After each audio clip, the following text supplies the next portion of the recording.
Thank you, Justin. Good morning, everyone. I hope everyone had a safe and cool Independence Day. Before we launch into our quarterly results, I'd like to introduce Michael Donfris. As we announced in May, Michael's joined us as our new CFO. He brings considerable experience in leading financial operations and implementing strategy at major industrial businesses, including those operating in rail, freight, and equipment markets. Although Michael is with us here today, he gets a pass on Q3 results. But as he comes up to speed on Greenbrier, you can expect him to be a full participant when we discuss year-end results in October. I'll go ahead and get us started. I am very pleased to report that positive momentum has continued at Greenbrier. We are progressing with our multi-year Better Together strategy and getting great results. In the third quarter, we generated our highest earnings per share and EBITDA in over 4.5 years, reaching a level last seen before the pandemic. Our consolidated gross margin remains in the mid-teens, with 90 basis points of sequential expansion. Operating efficiencies continue to improve, and we're advancing key initiatives across the organization, such as our lease fleet expansion and insourcing initiative in manufacturing. We're ahead of schedule to accomplish some of our strategic goals and on track for the rest. With that said, optimizing our operations is an exercise in continuous improvement, and I want to recognize everyone from the shop floor to the leadership team at Greenbrier for helping achieve early wins in our ambitious Better Together strategy. Turning to our results, we generated over $820 million in revenue during the third quarter. Consolidated gross margin of 15.1% is our third consecutive quarter of margins hitting the mid-teens, driven by product mix, syndication activity, and continuing operating efficiencies. We expect this momentum to continue. And as you may have seen in our press release, we narrowed the range of our revenue and delivery guidance. We expect the mix and cadence of deliveries will increase in the fourth quarter. We also expect consolidated gross margin in the mid-teens to continue. This is 1 year ahead of the plan we set forth at our Investor Day in April 2023.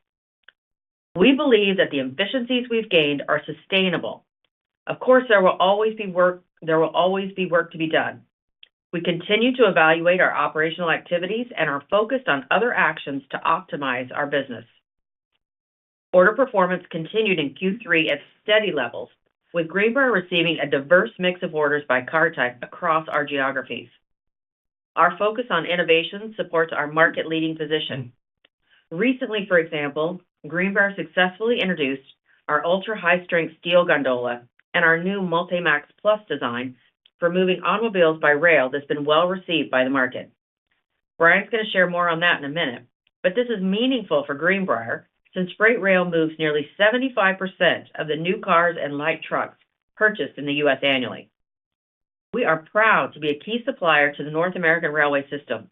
With lower carbon emissions, greater fuel efficiency, and superior capacity, it's clear that rail transport is central to developing a more environmentally friendly transportation system. In May, Greenbrier was honored by USA Today as one of America's climate leaders for 2024, based on our successful carbon reduction efforts from 2020 to 2022. We continue to make progress towards reducing Greenbrier's environmental footprint and are pleased to receive this recognition. Looking ahead, we see stable but good railcar demand across all our geographies. The current market is less volatile and consequently less prone to booms and busts than those of past decades. We at Greenbrier are focused on sustained higher performance across our business and across markets.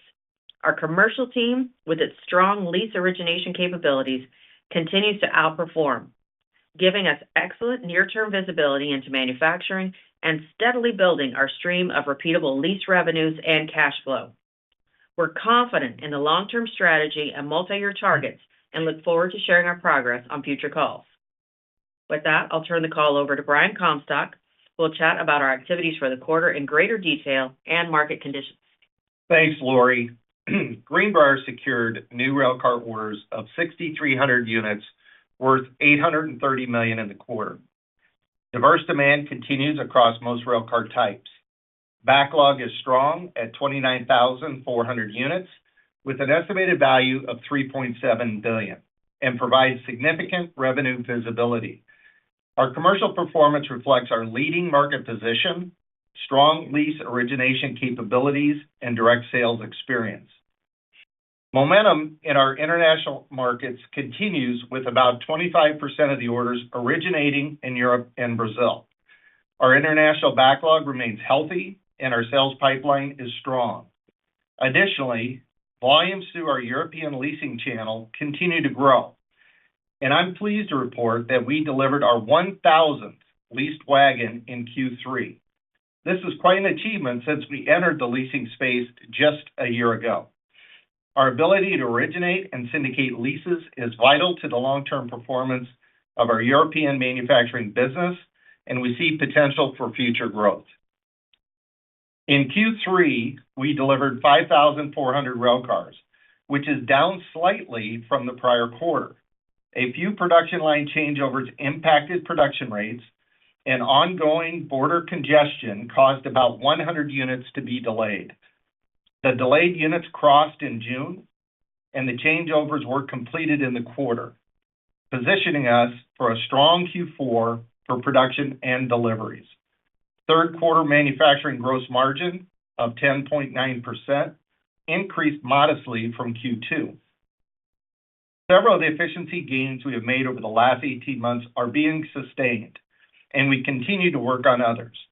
The expansion of in-house fabrication for basic primary parts and sub-assemblies remains on track, and we expect the full benefit from insourcing to be realized by the spring of fiscal 2025.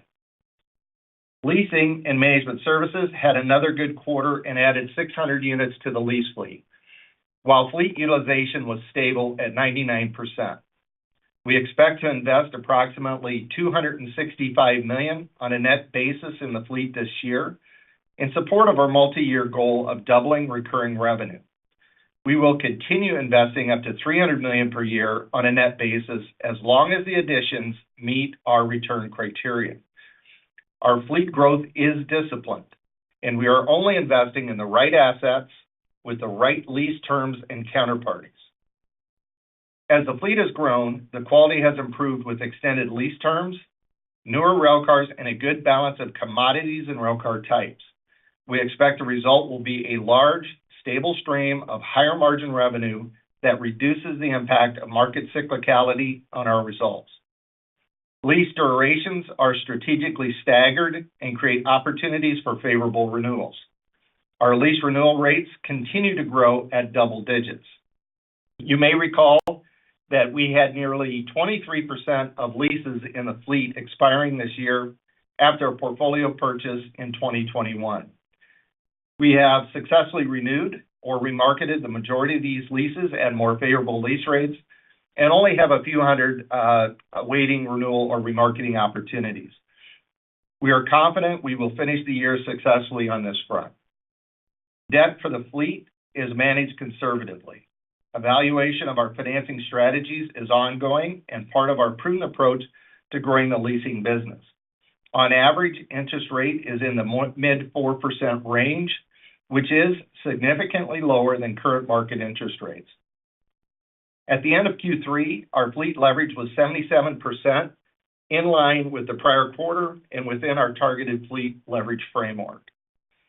In Q3, syndication of 1,700 railcars with multiple investors generated strong liquidity and margins. We are pleased with the reception of our syndication investors have given to our updated auto rack product, the Multi-Max Plus. Successful syndication of this car type helps to drive market acceptance of Greenbrier's innovative design. Overall, our performance in the quarter shows the appetite and liquidity in the syndication market remains solid despite the higher interest rate environment. We continue to advance initiatives to improve maintenance service efficiencies by optimizing car flow, material planning, and cycle times at all facilities. I was pleased to visit repair locations in the network recently and especially appreciate the dedication of our hardworking employees. The North American railcar market remains stable through economic and geopolitical uncertainty. Industry forecasts for deliveries in 2024 in 2025 are projected to be below the 40,000 unit replacement threshold. We view these forecasts as conservative, and it's worth noting that forecasts for both years were recently revised upward. Our robust backlog, including our international activity, provides revenue visibility and stability. Railcars in storage are close to the cycle's trough, and primarily including railcars that are not in demand like frac sand and coal railcars, as well as outdated tank cars. The lack of supply of available railcars is leading to higher utilization rates and supporting higher lease rates along with longer lease terms. Greenbrier's management team is experienced and agile. We are confident we have the right strategy in place to successfully execute our plan. Now, I'll hand the call over to Justin, who will speak to the financial highlights for the quarter. Thank you, Brian, and good morning, everyone. Today, I'll be covering the financial highlights of the quarter and providing an update to our fiscal 2024 guidance. But before moving into the highlights, I would like to remind everyone again that quarterly financial information is available in the press release and the supplemental slides on our website. We are pleased with Greenbrier's Q3 performance and expect to finish the year on a strong note. Our operational leverage continues to improve, and we expect to drive incremental profitability in the fourth quarter and into the next fiscal year. Now, on to the quarter. With the new railcar order and the delivery activity that Brian spoke to, this resulted in a book-to-bill of 1.2 times. We generated consolidated revenue of $820 million and gross margin percent of 15%. This was our third consecutive quarter of a mid-teen gross margin and reflects ongoing improvements in operating performance. Selling and administrative expense was $59 million and decreased from the prior quarter due to lower employee-related costs. Net earnings attributable to non-controlling interest, which, as a reminder, represents our JV partner's share of earnings, was about $7 million in the quarter and was higher than Q2 sequentially. This change reflects stronger performance primarily in our Northern Mexico manufacturing joint venture. Net earnings attributable to Greenbrier were $34 million and generated diluted EPS of $1.06 per share. And finally, EBITDA was $104 million, or 13% of revenue. As Lorie mentioned, EPS and EBITDA reached the highest level in over 4.5 years. But I want to be clear on this. This is not as good as it gets, and we are not satisfied yet.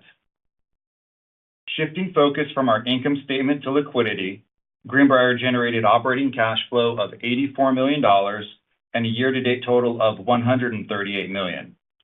Liquidity in the third quarter improved to $605 million, consisting of $270 million of cash and available borrowings of approximately $335 million. Strong earnings and improved working capital activity drove operating cash flow and liquidity in the quarter. In Q3, we returned over $9 million to shareholders through our quarterly dividend of 30 cents per share. Over the last 10 years, we have returned nearly $520 million of capital to shareholders through dividends and share repurchases. Continuing our commitment of returning capital to shareholders, Greenbrier's board of directors declared a quarterly dividend of 30 cents per share, which is our 41st consecutive quarterly dividend. Based on the closing price on July 5th, our annual dividend represents a yield of approximately 2.5%. This is a great way to create long-term shareholder value, and we will periodically evaluate increases to the dividend as we continue to opportunistically repurchase shares. Finally, shifting over to our balance sheet, Greenbrier has no significant near-term debt maturities. As of May 31st, approximately 85% of our debt is fixed with a weighted average rate of about 4%. Additionally, and I want to make sure it's important to emphasize this point, we remain focused on reducing and retiring our recourse debt as cash flows improve. Recourse debt decreased $11 million compared to the second quarter and has decreased $65 million over the last 2 quarters. Non-recourse debt will continue to trend with our leasing fleet investments. Greenbrier remains committed to creating shareholder value, optimizing our capital structure, while returning capital to shareholders. And now on to our guidance update. Based on current trends and production schedules, we are narrowing our delivery guidance to 23,500 to 24,000 units, which includes 1,400 units from our Brazil operation. To answer the question proactively, yes, this implies a significant increase in our Q4 activity. This reflects the combination of timing of syndications, increased production rates on a few lines, and more direct sales activity versus Q3. We are also narrowing our revenue range to $3.5 to $3.6 billion. Consolidated gross margin percent for the full year is increased to the mid-teens, which we consider to be between 14 to 16%. Selling and administrative expense is expected to be approximately $235 to $240 million. Capital expenditures have been modestly updated, with manufacturing investing about $150 million. Maintenance services will invest $15 million, and we will invest about $340 million in our leasing and management services on a gross basis. This includes current year CapEx, as well as transfers of railcars that were produced in 2023. That activity was primarily completed in the first half of the year. Proceeds of equipment sales are unchanged at $75 million. In closing, I will echo the comments Lorie and Brian made. We are pleased with the quarter as positive momentum continues to drive increased profitability. Progress on our strategic initiatives is resulting in improving operating efficiencies. Our robust backlog provides revenue visibility and stability, while liquidity and balance sheet strength allows for opportunistic growth. We have the right strategy and a plan to execute it. Greenbrier is well-positioned, and we remain optimistic about the future. As Lorie mentioned in her opening remarks, since Michael started just a few short weeks ago, we are giving him some time to get up to speed on Greenbrier.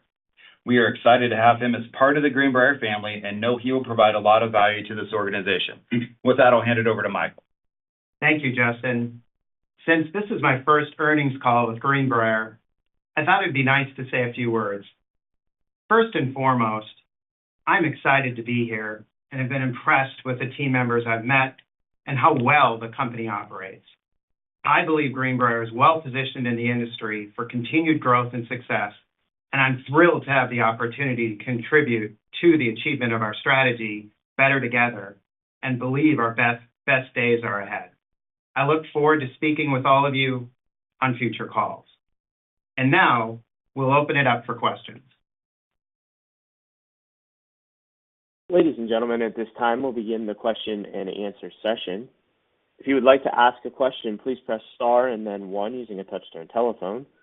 To withdraw your questions, you may press star and 2.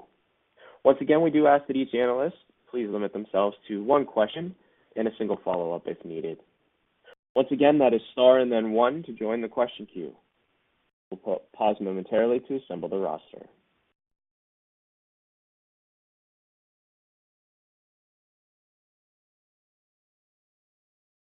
And our first question today comes from Steve Barger from KeyBanc Capital Markets. Please go ahead with your question. Hi, good morning. This is Jacob Moran for Steve Barger this morning. Thanks for taking the questions. First, I wanted to ask on the manufacturing side about your order rates over the past few quarters versus the industry data. Your book-to-bill numbers seem to be holding in notably better than the overall numbers. So I'm hoping you can speak to anything Greenbrier specific that may be going on there and how you expect the differences in those trends to move going forward. Yeah, Jacob, it's Brian. I think I take that, and Lorie, you can chime in as required. I think the reason we're able to hold such a strong market share is really the mix of production that we have, as compared to what the industry is building. We continue to build on a very diverse plane, and that gives us a lot of ability to address customers' delivery needs and the car types that are required. From a pricing perspective, the cadence is still strong. Pricing discipline is still good in the market, and we're seeing really no fall-off or change. Lorie, any comments? I would also just add that I think our lease origination capabilities gives us a great way to meet our customers where they are, whether they want to buy cars or lease them. We can put that together with our strong product mix. And I would say, finally, Jacob, to ground out the question, is we see the cadence of orders continuing into Q4. very similar to what we've seen over the past 3 quarters. So we don't really see any change in the cadence as well. Understood. Thanks, Brian and Lorie. That's helpful. And then as a follow-up on the leasing side, I saw your notes on the lower leasing segment margin as a result of externally sourced railcars with an intent to syndicate. My question here, is this going to become a common thread as you continue to grow the lease fleet? And how much external sourcing do you expect to do compared to internal over the next few years? That's a great question, Jacob. So this is something that we have done intermittently over the last probably 5 to 7 years. It is many times very opportunistic, and part of this is providing our syndication partners additional assets that may be a little older than new rail cars, maybe have different credit qualities or different commodity concentrations. And so it's something that's very hard to predict, but we do see it probably occurring a little more often as we move forward. And it's really going to be very, very hard to provide any quantitative guidance because it's deal by deal, transaction by transaction. But it is something that we are seeing as a little more activity in that market.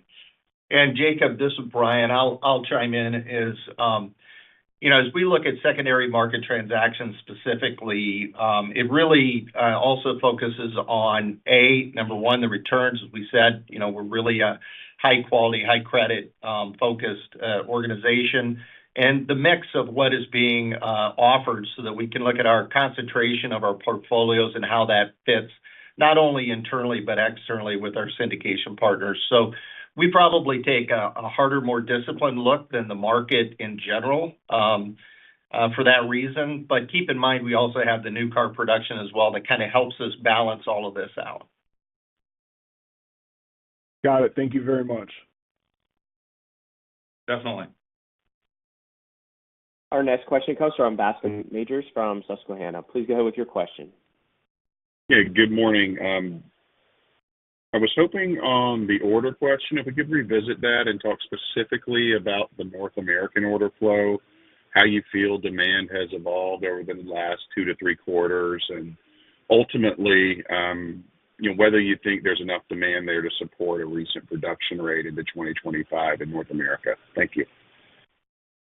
Yeah, it's Brian. I'll take the first part again, and Lorie, Justin, feel free. North American side of it is really what I'm focused on as well. When I talk about my comments on the cadence is very strong. It's very diverse at this point. We still see quite a bit of tank car demand, covered hopper car demand, auto demand. And then kind of coming up, one of the bright spots that we see in 2025 that didn't exist in 2024 is boxcars. We're seeing that boxcar cliff is creating shortages in the marketplace. Some of the large buyers are back in the market for some fairly large interests. At this point, we think those will materialize into orders. And then there's always intermodal, while the demand is international demand is still strong. The fleet, if you look at the fleet of international intermodal wells, it's over 90% utilized at this point, which is a very, very high percentage of 40-foot units in place. So there could be some tailwinds from intermodal as well. But currently, the cadence in North America is very consistent.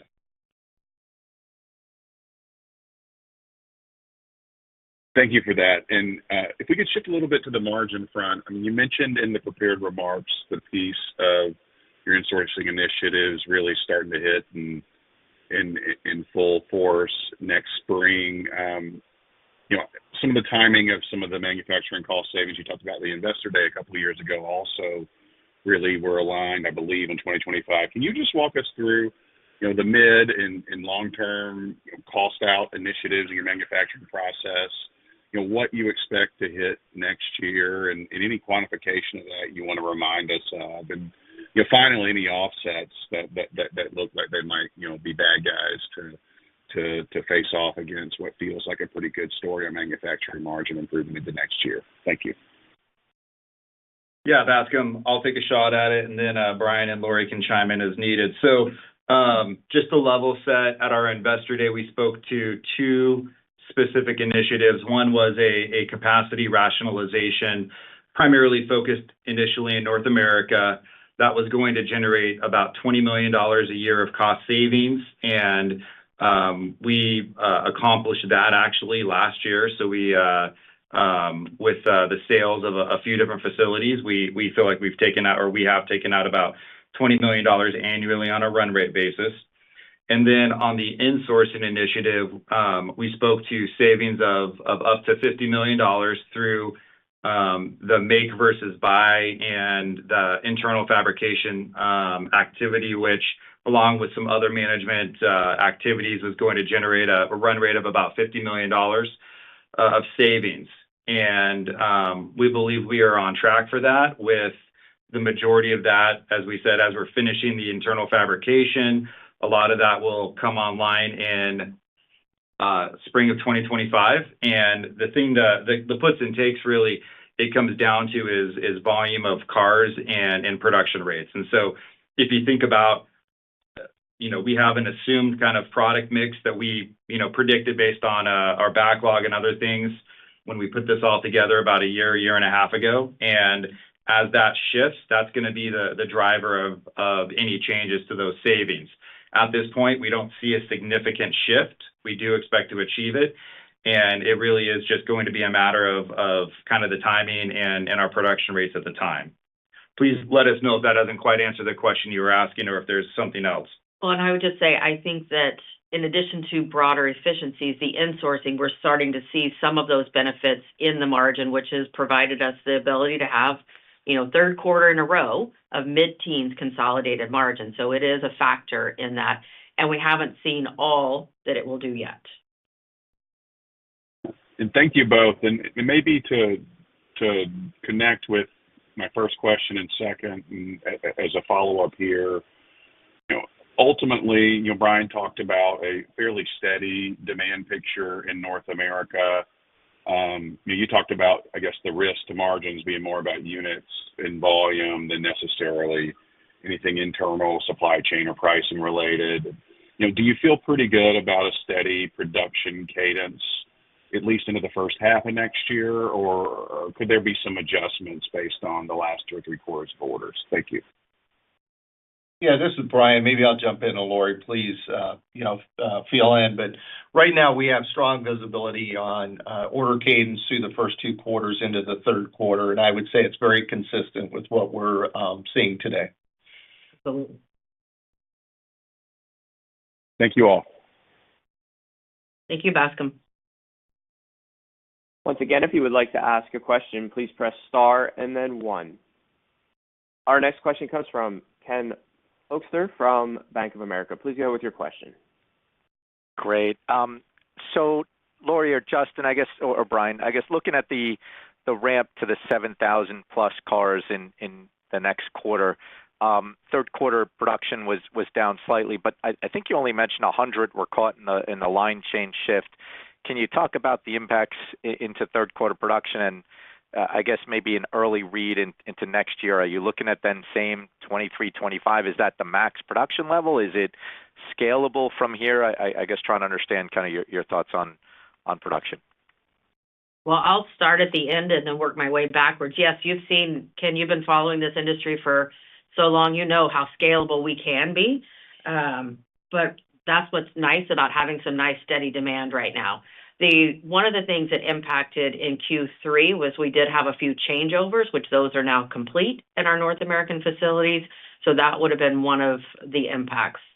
Justin? Yeah, I was going to say the 100 cars mentioned were actually caught in congestion at the border. So those were it was just a timing shift from May into June, but the changeovers caused a lower production rate, which we're ramped up now, and that's part of what is going to cause the Q4 deliveries to be higher, along with strong syndication activity as assets come off the balance sheet.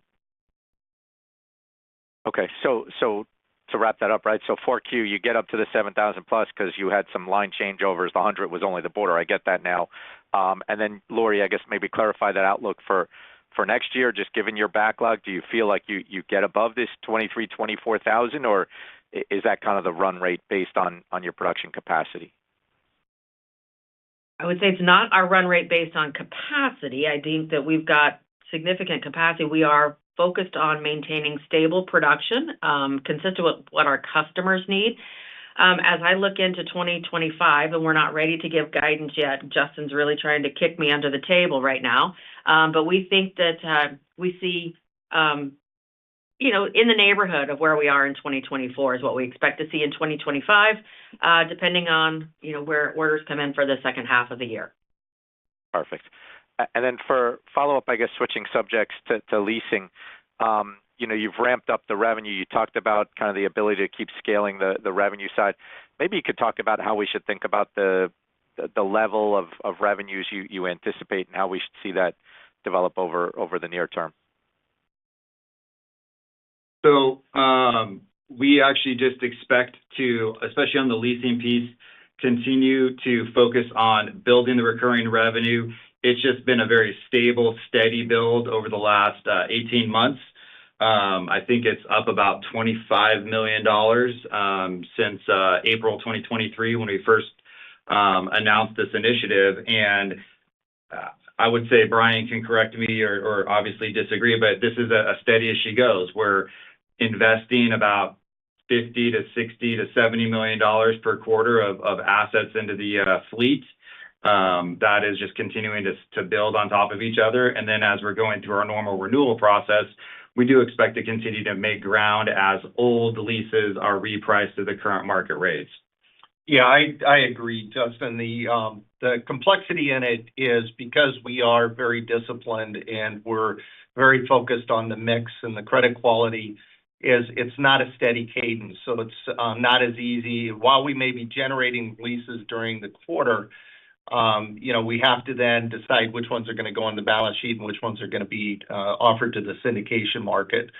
So, that was the only correction I'd make is we do have this consistent build of originations each quarter, but it does still stay a little lumpy because of the decision process and how we manage the fleet and our syndication side of the equation. Great. Thanks, Brian, Justin, Lorie, and welcome, Michael. Thanks, Ken. And with that, I think we will. I was going to say, with that, I think we will go ahead and end the call today. Thank you very much for your time and attention.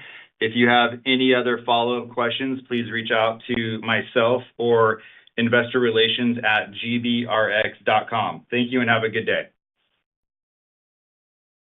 And ladies and gentlemen, with that, we'll be concluding today's conference call and webcast. We do thank you for joining. You may now disconnect your lines.